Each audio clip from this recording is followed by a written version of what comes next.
오늘 저는 사도행전 17장 16절에서 마지막 절까지의 말씀을 가지고 아레오바고 철학자들에게 전한 복음이란 제목으로 함께 말씀의 은혜를 나누려고 합니다. 목회를 하다 보면 순간순간마다 담임 목사님에게 기도를 부탁하는 성도님들이 참 많죠. 저에게 기도 부탁을 하러 오는 사람들은 어떤 분들이냐면 인생의 가장 힘들 때 어려운 문제, 결국 사느냐 죽느냐의 문제를 가지고 담임 목사님께 기도 부탁을 하게 됩니다. 그러니 이런 기도 부탁을 받으며 살아가는 목사의 삶은 하루도 이렇게 호락호락한 날이 없습니다. 예를 들면 어제 있었던 일인데 한 집사님이 울면서 전화가 왔어요. 아버지가 갑농사를 하시는데 위암 판정을 받으셨다. 그래서 내려가서 아버지 어머니를 위로해 드려야 되는데 누구에게도 전화할 수가 없어서 가장 먼저 생각나는 사람이 목사님이어서 전화를 했노라. 그래도 참 감사하죠. 그 어려운 일을 만나가지고 목사님께 기도 부탁을 하는 집사님이 울면서 목사님 좀 한 번만 좀 더 기도해달라고 부탁을 하시더라고요. 먹먹하게 해서 아유 그럼요 집사님 제가 기도하죠. 100번이라도 기도하죠. 여러분 이게 우리의 삶에 당면한 삶의 현실이라고 하는 건데 그 전화를 받으면서도 제가 내가 기도한다고 암에 걸린 아버지가 병이 낫나, 삶의 환경과 형편이 달라지나 라고 하는 연약한 믿음이 있었다는 거예요. 그런데 오늘 전화가 왔어요. 어제 목소리는 다 죽어가는 목소리였는데 오늘 목소리는 아주 기뻐 뛰는 목소리예요. 그래서 어떻게 됐냐 그랬더니 엄마가 위암으로 읽었대. 그래가지고 병원에 내려갔더니 아버지도 건강하시고 다 건강하시대. 근데 이거는 목사님이 기도해 주셔서 그렇게 된 거래. 할렐루야. 사실 저는 한 게 아무것도 없거든요. 그러니 말이에요. 그러면서 목사님 감사하다고. 성도님들 아무리 어렵고 힘들어도 기도하며 사시길 바랍니다. 그러니 목사에게서 다른 게 행복한 게 아니고 우리 성도님들이 하나님을 알아가고 근데 그 중요한 그 포인트가 있어요. 아버지가 예수 믿는 사람들을 되게 싫어했대요. 아주 예수 믿는 사람들만 얘기 나오면 아주 이렇게 반대하시고 그러셨는데 이 암이 걸리고 나서부터는 예수 믿고 싶어 하시고 교회 다니고 싶어 하신다는 말씀을 어제 듣고 제가 마지막 전화를 붙들면서 뭐라고 그랬느냐, 거기 내려가서 저한테 전화해줘라. 아버지에게 내가 복음을 전하겠다. 그리고 나서 정말 그 집사님이 내가 반드시 이번에 가서는 아버지 손 꼭 붙들고 예수 믿자고 얘기하겠습니다 라고 내려가는데 정말 하나님께서 써가시는 구원의 역사는 우리가 생각한 것보다 더 위대하시고 아름다운 줄로 믿습니다. 그 말씀을 묵상하면서 이제 본문 속으로 좀 한번 들어가 볼게요. 자, 우리가 지난 시간까지 어떤 말씀을 들었냐면 베레아에서 복음을 전했다. 데살로니가 교회에서 복음을 전하고 이제 데살로니가 교회가 생겨나고 이제 또 할 수 없이 베레아까지 이렇게 내려오게 돼서 복음을 전하게 되었는데 그 베레아에서 더 이상 머물러 있을 수 없게 됐어요. 그래서 옮기게 된 곳이 어디냐면 아덴. 이제 이 아덴이라고 하는 나라가 그리스의 아테네 수도거든요. 근데 그 이유를 본문이 자세하게 설명을 하고 있어요. 바울이 아테네 시민들에게 복음을 전할 수밖에 없게 된 상황. 데살로니가에 살던 유대인들이 사도 바울을 죽이려고 그랬거든요. 아주 괴롭게 했어요. 그래서 어디까지 쫓아왔느냐, 베레아까지 쫓아오다 보니까 더 이상 베레아에 머물러 있을 수가 없어가지고 이제 베레아를 떠나 아덴으로 가게 되었다.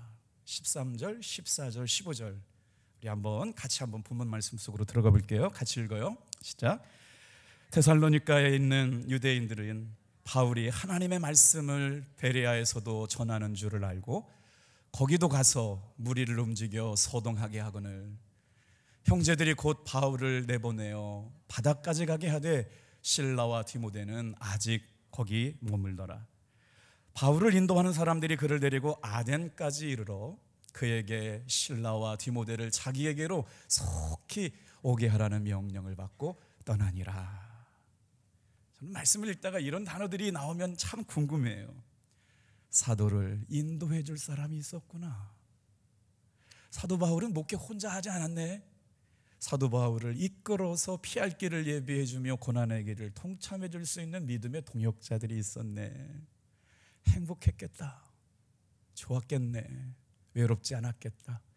오늘 여러분, 한 해가 마무리되어 가면서 아주 교회가 이제 다이나믹합니다. 2024년 하나님께서 이 밤에 나와서 말씀을 듣는 귀한 우리 성도님들을 통해 이렇게 일하실 것 같아요. 따라해 볼까요? 바울을 인도하는 사람들이. 그러니까 바울이 그들을 인도해 간 게 아니고 은혜 받은 성도들이 바울을 피신시키기 위하여 인도해 갔다는 거예요. 탑동교회 은혜 많이 받은 성도들이 부족한 종을 잘 이끌어 주셔서 하나님의 나라와 복음을 위하여 아름다운 부흥의 역사가 일어나기를 축복합니다. 그러려면 어떻게 해야 돼요? 찬양대의 부흥이 일어나고 교사들의 부흥이 일어나고 속회의 부흥이 일어나게 될 줄로 믿습니다. 저는 그래서 참 감사한 게 있어요. 한 해를 마무리하고 한 해가 올 때마다 마음이 항상 설레이고 떨려요. 올 한 해도 하나님께서 놀랍게 역사해 주셨어요. 올해보다 내 인생 최고의 복된 해는 2024년이 될 줄로 믿습니다. 그러려면 여러분 기도하셔야 돼요. 지금처럼 1년 중에 가장 많이 새벽 기도 나와야 될 때가 없어요. 새벽에 나오신 만큼 여러분 저녁에 나오시는 성도들이 새벽에 나와서 같이 기도했으면 좋겠어요. 30분밖에 기도 안 하잖아요. 그런데 이렇게 한 해가 바뀌어가는 동안에 보세요. 바울을 인도하는 사람들이 있었다. 성령의 감동함을 받고 사도 바울의 목회 사역을 돕는 사람들이 사도 바울이 그들을 이끌어간 것이 아니고 바울을 인도하여 그를 데리고 아덴까지 데리고 간 사람들이 있었다. 안 보이는 대목들이 보여요. 오늘 이 저녁에 여러분, 우리 교회의 많은 성도들이 주의 말씀에 이끌려 사도를 바울을 인도하여 그를 데리고 아덴까지 가게 되면서 누군가 기다리고 있네요. 사도 바울이 정말 인생의 겨울이 왔을 때 기다리고 있는 사람이 있어요. 실라와 디모데를 자기에게로 속히 데려오라고요. 인생을 살아가면서 누군가 믿을 만한 사람, 정말 같이 있고 싶은 사람, 삶을 나누고 말씀을 나누고 싶은 사람 있다는 거 은혜 아닙니까? 여러분 그런 사람들이 속해 머물러 있기를 바랍니다. 그런 사람들이 여러분과 삶을 나누고 말씀을 나누는 사람들이 우리 교회 안에 많은 부서마다 이어지게 되기를 주님의 이름으로 축복해요. 자, 우리 말씀으로 돌아가 볼게요. 사도 바울이 2차 선교 여행을 하는 중 아테네에서의 선교 활동을 보고하고 있는데, 아덴이라고 하는 당시의 도시는 어땠느냐? 그 당시에는 로마 시대였었거든요. 가장 큰 도시가 있었어요. 알렉산드리아라고 하는 도시가 아주 큰 도시가 있고, 그 다음에 사도 바울의 고향이었던 다소라고 하는 도시가 있었고, 그 다음에 어디 있었냐면 바로 아덴이라고 하는 도시가 아주 굉장히 큰 도시였어요. 그러니 그 중에서도 바로 아덴은 어떤 도시였냐면 철학의 도시였어요. 우리가 누구라고 얘기하면 다 알만한 사람 등장하죠. 소크라테스의 고향이고 아리스토텔레스의 고향이었습니다. 그러니 아덴이라고 하는 곳은 철학을 배우고 가르치는 성지일 뿐만 아니라 철학의 중심지고 철학의 수도였던 곳이죠. 그래서 오늘 본문 말씀을 묵상하다 보면 사도 바울이 철학의 도시 아덴에서 복음을 전했다. 말씀을 읽다가 과연 그 지식과 철학이 충만한 이들에게 사도 바울은 어떻게 복음을 전했을까에 눈여겨보시면 뭘 가지고 복음을 전했을까? 그 지혜와 지식이 충만하고 당대의 철학자들이 모여있는 그곳에서 사도 바울이 복음을 전했는데 무슨 내용을 가지고 어떻게 복음을 전했을까? 관심을 가져보시면 큰 은혜가 될 줄로 믿습니다. 사도행전을 묵상하다 보면 아주 굉장히 중요한 설교 두 편이 등장하게 되는데, 사도행전 2장에 나오는 베드로의 설교, 우리가 지난 시간 지나왔습니다만 얼마나 감동스러운 설교가 있었나요?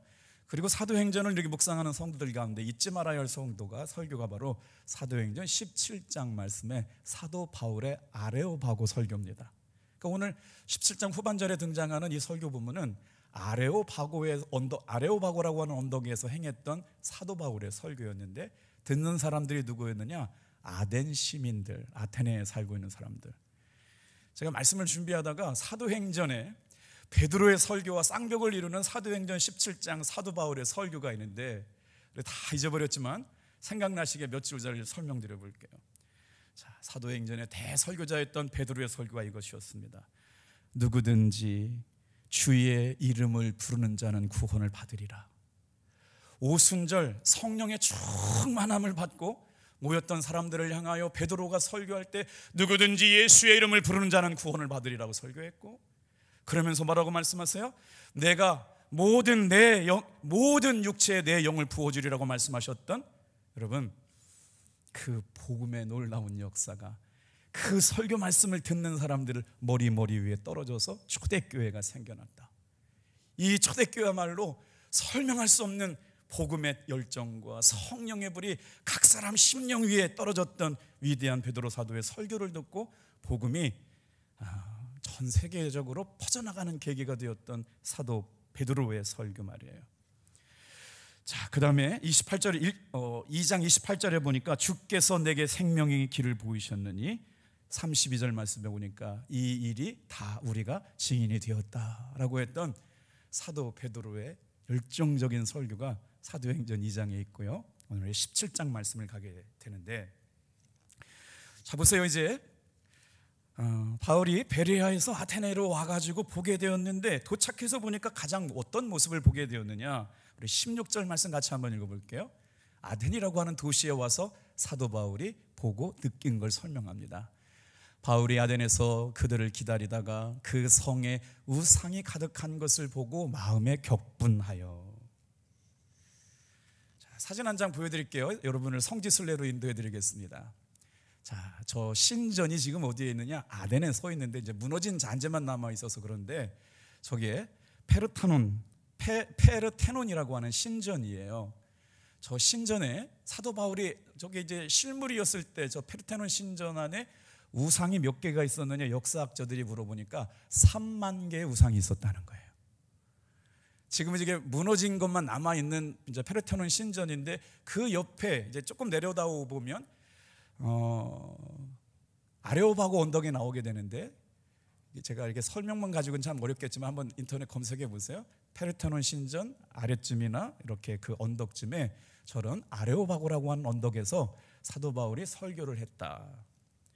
아레오바고라고 하는 말은 아레스의 언덕이란 말이고, 아레스라고 하는 건 그리스의 신 중에 한 사람의 이름인데, 누구냐? 전쟁의 신이 아레스였다는 거예요.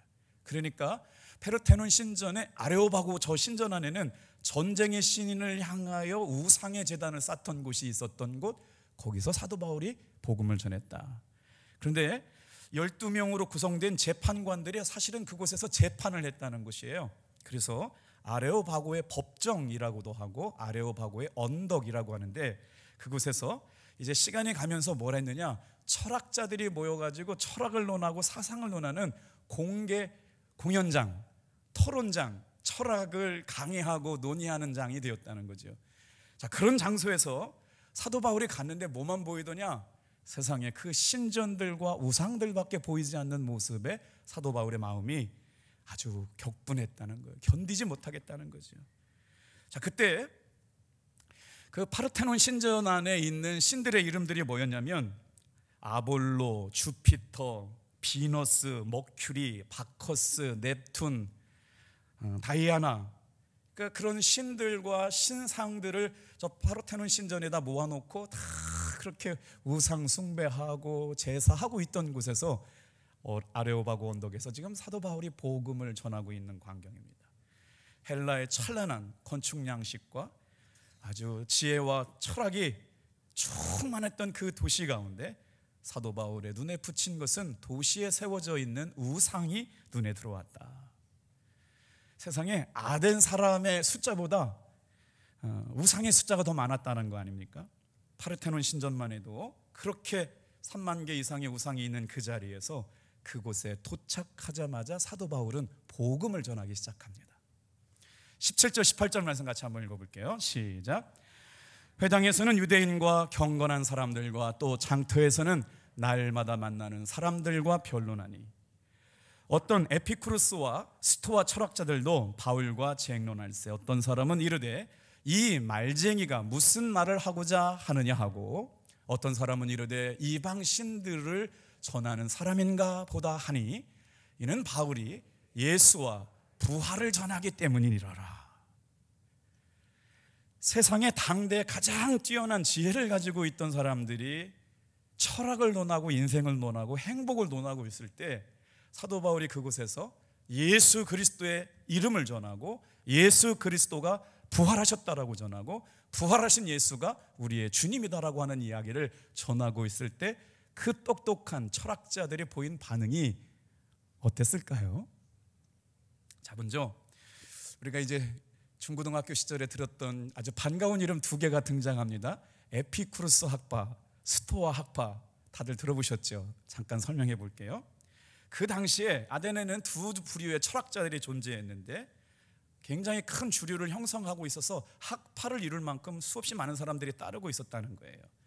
먼저 스토아 학파, 저는 공부할 때 스토아 다음에 금욕주의, 금토, 스토아 학파는 금욕주의다 이렇게 외웠었거든요.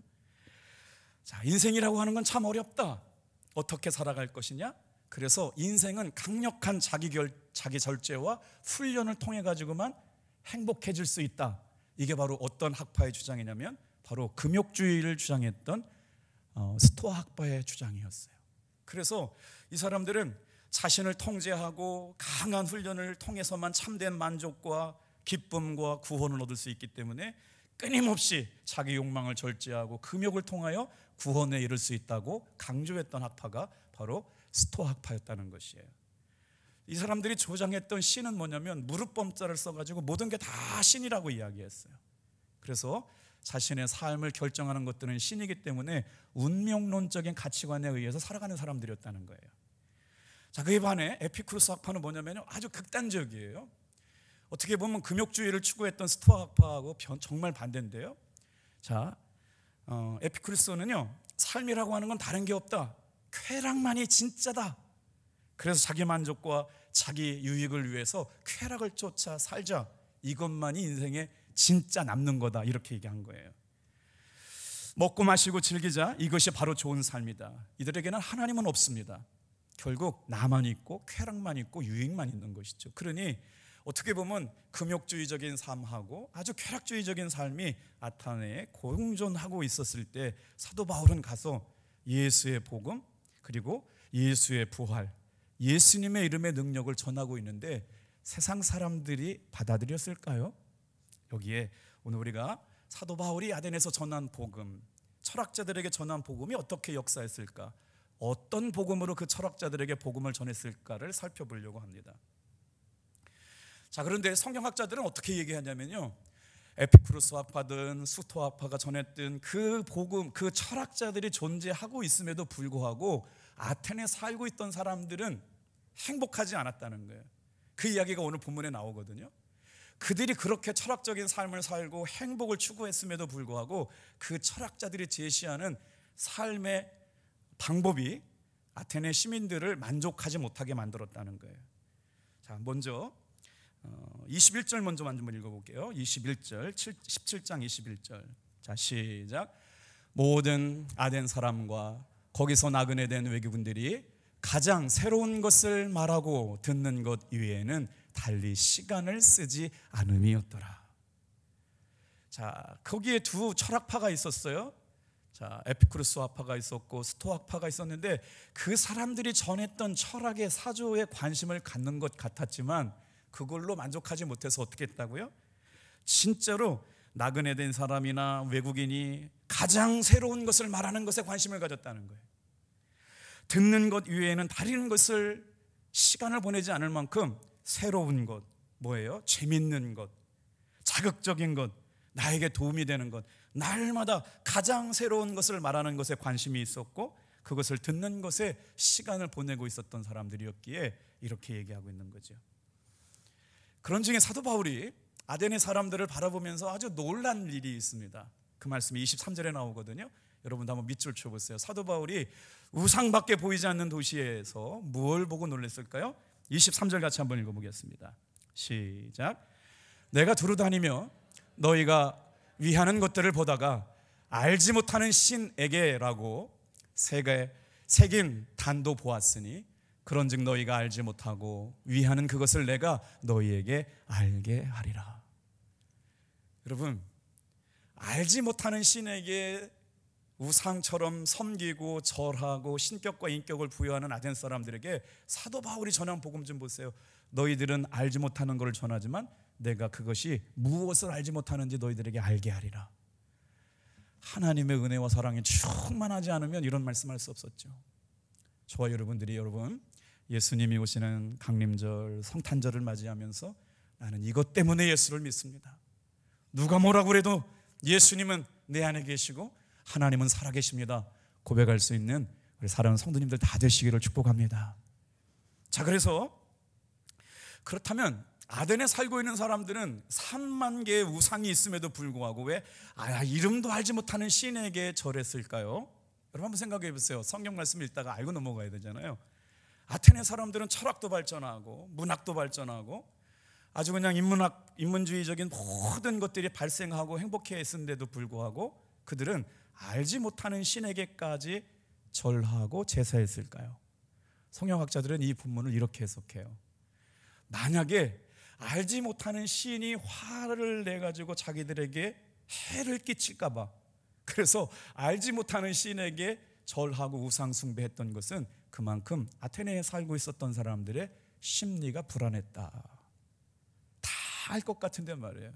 행복을 얘기하고 철학을 이야기하고 인생을 얘기하는 수많은 학파의 철학자들이 있었음에도 불구하고 그들의 가장 깊숙한 곳에서는 삶에 대한 불안이 있었기 때문에 알지 못하는 신들에게까지 절하고 있었다.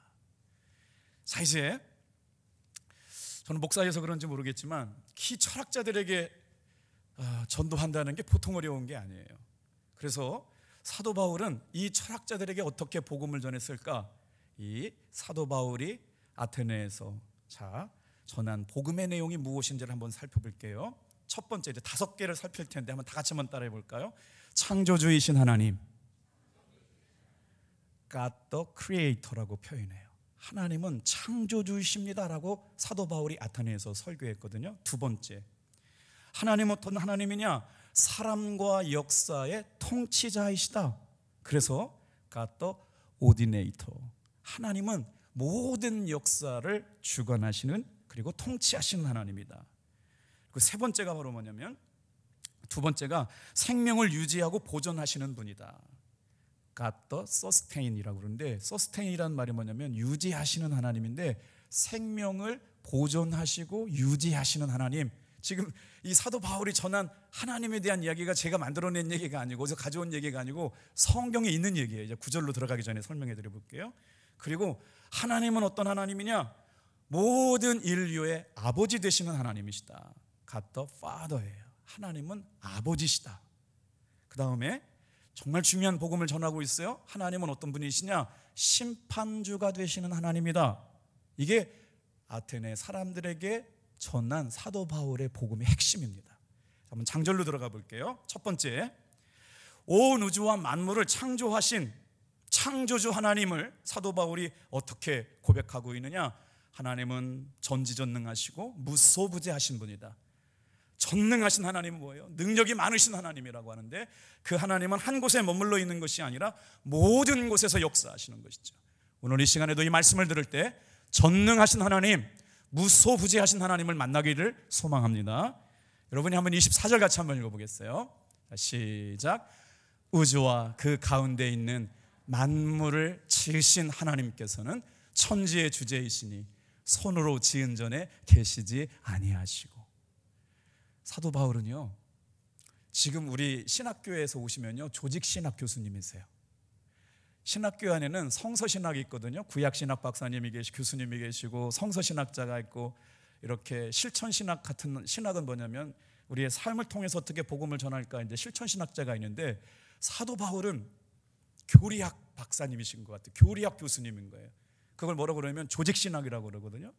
시스템이 만들어가지고 우리가 믿는 신앙의 체계가 어떻게 되느냐를 얘기해 주시는 분인데, 사도 바울이 지금 말이에요, 그 수많은 역사 속에서 5문장으로 그냥 창조주 하나님, 왜 우리가 하나님을 믿어야 되느냐? 창조주 하나님이라고 얘기하고 있는 거예요.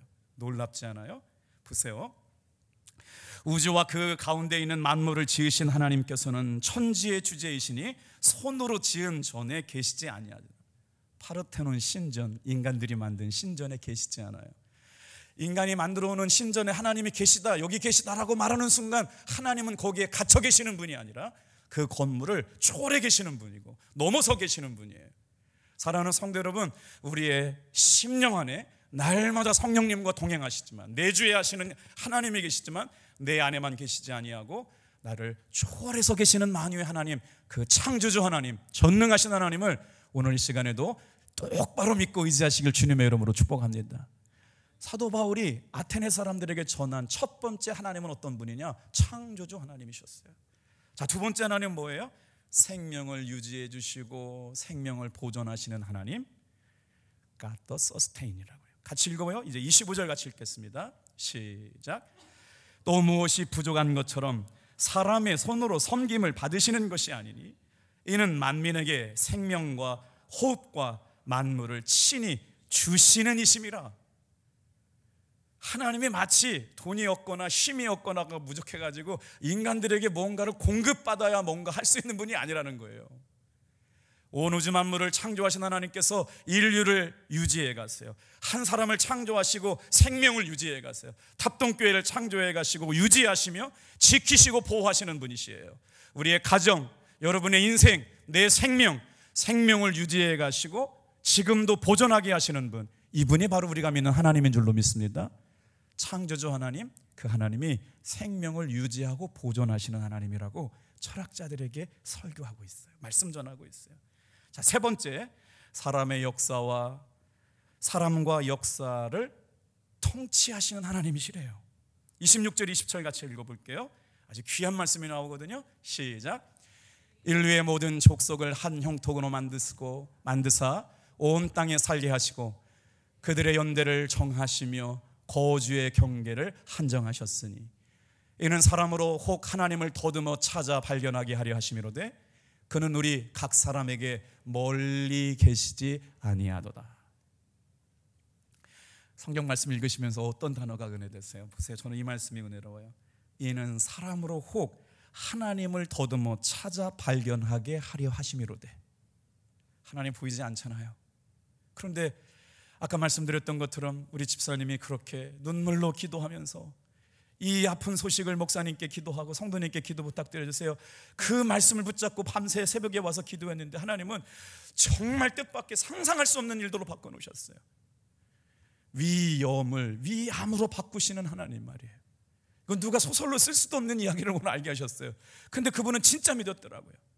하나님 감사해요. 목사님 감사해요. 우리 성도님들께 감사드려달라고요. 사랑하는 성도 여러분, 오늘 우리가 이 저녁에도 하나님 앞에 나와서 말씀을 듣는 이유가 뭘까요? 다 같이 한번 따라합시다. 하나님을 더듬어 찾아 발견하게 하려 하심이라. 12월의 기적, 더 예수님을 사랑하고 더 예수님께 가까이 가고 하나님의 살아계심을 더듬어 찾아 발견하게 하시는 주인공들이 될 때마다 우리의 신앙생활은 풍성해질 줄로 믿습니다. 4번 갈게요. 자, 창조주이시며 보존하시고 유지하시는 분이시고 통치하십니다. 그래서 인간이 더듬어 찾으려고 노력하면 만날 수 있는 하나님이에요. 숨어 계시는 하나님이 아니라 더듬어 찾으려면 만나주시는 하나님이세요. 네 번째 볼게요. 인류의 아버지이신 하나님. 하나님은 누구세요? 아버지 하나님이세요. 자, 28절 29절 같이 한번 읽어볼게요. 시작. 우리가 그를 힘입어 살며 기동하며 존재하느니라. 너희 시인 중 어떤 사람들의 말과 같이 우리가 그의 소생이라 하니. 29절. 이와 같이 하나님의 소생이 되었은즉 하나님을 금이나 은이나 돌이나 다 사람의 기술과 고환으로 생긴 것들과 같이 여길 것이 아니다. 사도 바울이 예전에 유대교를 섬겼던 사람이잖아요. 예수 그리스도를 구주로 영접 못했던 사람이기 때문에 예수 믿는 사람을 잡아다가 가두고 때리고 죽이고 돌 던지는 일을 했던 사람이요, 박해자요, 피팍자였던 사람이 예수님을 인격적으로 만나고 나서 그가 생각했던 신관, 하나님이 어떤 분인가를 설명하는데 이렇게 말하는 거예요. 새긴 우상으로 사람이 고안하고 사람이 새긴 돌에 하나님이 계실 수 없다고 얘기하는 거예요. 대단하죠? 신전 안에 계시지 않고 사람들이 만든 우상에게 절하지 않는다. 여러분 한번 요즘 보세요. 죄송합니다. 다른 종교를 폄하하려고 그런 게 아니라 한번 종교적인 관념을 갖고 생각해 보세요. 불교회는요 불상이 있어요. 천주교회는 성모 마리아 상이 있습니다. 불교회도요 묵주 기도를 하거든요. 천주교 신부님들이나 천주교 성도들도요 묵주 기도를 합니다. 신기하죠? 굉장히 비슷해요. 자, 그 불상을 한번 보세요. 세상에서 가장 인자한 모습을 가지고 있는 분이 불상의 부처님 모습이거든요.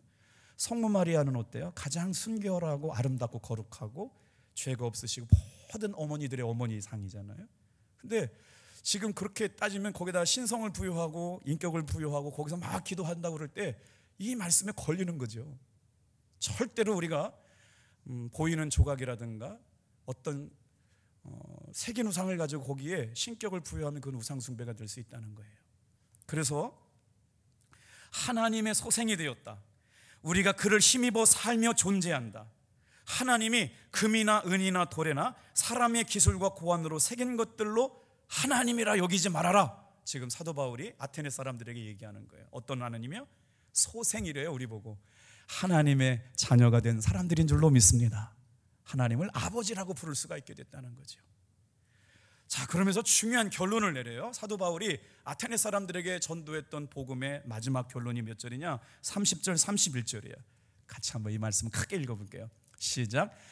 알지 못하던 시대에는 하나님이 간거하게 하셨거니와 이제는 어디든지 사람에게 다 명하사 회개하라 하셨으니 이는 정하신 사람으로 하여금 천하를 공의로 심판하신 날을 작정하시고 두 단어만 밑줄 칠까요?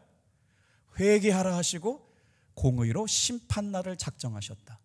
사도 바울이 아테네 사람들에게 전한 설교의 결론입니다. 회개하라, 심판의 날을 정하셨다. 그 종교심이 많고 우상에 대한 섬김이 많고 철학에 대한, 행복에 대한, 인생에 대한, 삶에 대한 잘 살아보려고 하는 마음이 충만했던 소피스트, 소피아, 이게 지혜와 철학을 말하는 사람들이 바로 소피스트가 철학자들인데 그 사람들이 그렇게 인생은 이런 것이다라고 얘기하고 있는 이때에 헛되고 헛된 것, 우상을 섬기는 너희들아, 그거 섬기지 말아라. 왜요? 사도 바울의 설교의 결론은 아테네에서 철학자들에게 전한 설교의 본문은 회개할 때가 됐다는 거예요. 하나님이 심판의 날을 준비하셨다는 거예요. 그래서 이제 결론을 맺어야 되는데 두 번째 사도 바울이 이 본문을 통해 가지고는 아니지만 하나님은 이런 분이다 라고 지금 연했잖아요. 창조주, 보존하시고 유지하시는 분, 통치하시는 분, 그리고 인류의 아버지, 심판하시는 분이라고 이 지금 사도행전 17장 말씀에 하나님 아버지에 대해서 말씀한 것이 하나님은 이런 분이다라고 하는 말씀이고, 두 번째 한번 따라해 볼게요. 하나님을 만나는 방법. 여기까지 할게요. 자, 사도 바울이 그러면 하나님은 이런 분이다라고만 말하고 끝냈다면 어떻게 예수님을 영접할 수가 있겠어요? 이제 여기까지 한번 가볼게요. 요한복음 1장 여러분 9절부터 12절까지 같이 한번 따라오겠습니다. 제가 읽을게요. 참빛 곧 세상에 와서 각 사람에게 비추는 빛이 있었나니 그가 세상에 계셨으면 세상은 그로 말미암아 지은 바 되었을 때 세상은 그를 알지 못하였고 자기 땅에 오매 자기 백성이 영접하지 아니하였으나, 저거 같이 읽을게요. 요한복음 1장 12절 시작. 영접하는 자 곧 그 이름을 믿는 자들에게는 하나님의 자녀가 되는 권세를 주셨으니. 사도 바울은 하나님이 이런 분이라고 얘기했지만 자기가 만난 예수님을 전하면서 요한복음을 전했다는 얘기는 아니에요. 그러나 우리가 다시 한번 예수님을 만날 때 영접하는 자 곧 그 이름을 믿는 자들에게는 하나님의 자녀가 되는 권세를 주셨다. 오늘 여러분, 이분이 바로 우리가 믿어야 할 주님이신 줄로 믿습니다. 지금도 우리가 신앙생활하면서 다른 것이 아니라 영접하는 자 곧 그 이름을 믿는 자들에게 하나님의 자녀가 되는 권세를 주셨다. 이것이 믿어지는 것이 기적이고 은혜인 줄로 믿습니다. 그래서 이 예수님을 영접하고 받아들인 사람들이 어떤 역사가 일어나느냐? 인생의 모든 문제를 해결해 주시는 분임을 깨닫게 된다는 거예요. 우리는 예수 그리스도를 나의 주님이라고 고백하며 믿습니다. 요한복음 1장 14절 17절 18절 말씀도 같이 한번 읽어볼게요. 시작. 말씀이 육신이 되어 우리 가운데 거하심에 우리가 그의 영광을 보니 아버지의 독생자의 영광이요 은혜와 진리가 충만하더라. 예수님을 사랑하고 예수님께 집중하고 예수님께 가까이 있는 친밀한 사귐이 있는 사람들에게 하나님의 영광과 은혜가 넘쳐나게 하시게 될 줄로 믿습니다. 17절 같이 읽어요. 율법은 모세로 말미암아 주어진 것이 아니요 주어진 것이요 은혜와 진리는 예수 그리스도로 말미암아 온 것이라. 끊임없이 예수 그리스도로 들어오는 은혜가 공급되어지기를 축복합니다. 18절. 본래 하나님을 본 사람이 없을 때 아버지의 품속에 있는 독생하신 하나님이 나타나셨느니라. 예수를 모르고 살아가는 사람들에게 예수님이 어떻게 나타났어요? 영접하는 사람. 그래서 이 복음을 들었던 사람들, 아테네 사람들이 뭐라고 그랬냐면, 저 말쟁이가 만들어낸 말이라고 비아냥거리는 사람이 있는가 하면, 그 복음을 들었던 사람들 가운데 네 말을 다시 듣고 싶다라고 반응하며 보인 사람들이 있었다는 거예요. 그래서 여러분, 이 복음이 어떻게 나타났을까요? 오늘 저와 여러분은 예수를 믿습니다. 인간의 몸으로 오신 주님이, 나의 주님이 어떻게 오셨어요? 하나님이 나의 죄 때문에 십자가에서 죽으신 것이 믿어지고 3일 만에 부활하신 것이 믿어지고. 여러분, 아테네 사람들은 지식과 철학이 있어서 믿는 것이 어려웠어요. 그런데 성경은 뭐라고 말하느냐? 다 같이 한번 따라해 볼게요. 믿음의 역사는 지식이나 경험의 역사가 아니라 성령의 역사입니다. 그러니까 이 시간에 저녁에 나와서 예수님이 오시고 빛으로 오시고 말씀으로 오시고 부활하시고 생명 가운데 왔다, 이게 믿어지는 게 여러분 성령의 역사하심인 줄로 믿습니다. 오늘 사도 바울이 마지막 결론으로 내린 30절 31절, 이제는 이제는 어디든지 사람을 다 명하사 회개하게 하라 하셨으니 천하를 공의로 심판한 날을 작정하시고. 히브리서 9장 27절 말씀, 한 번 죽는 것은 사람에게 정해진 것이요 그 후에는 심판이 있느니라. 여러분, 오늘 우리가 예수를 믿노라고 하면서 진정으로 매 순간마다 회개하고 예수님을 영접함으로 말미암아 그 은혜와 평강이 넘치시는 성탄절 되시길 축복합니다. 기도하겠어요.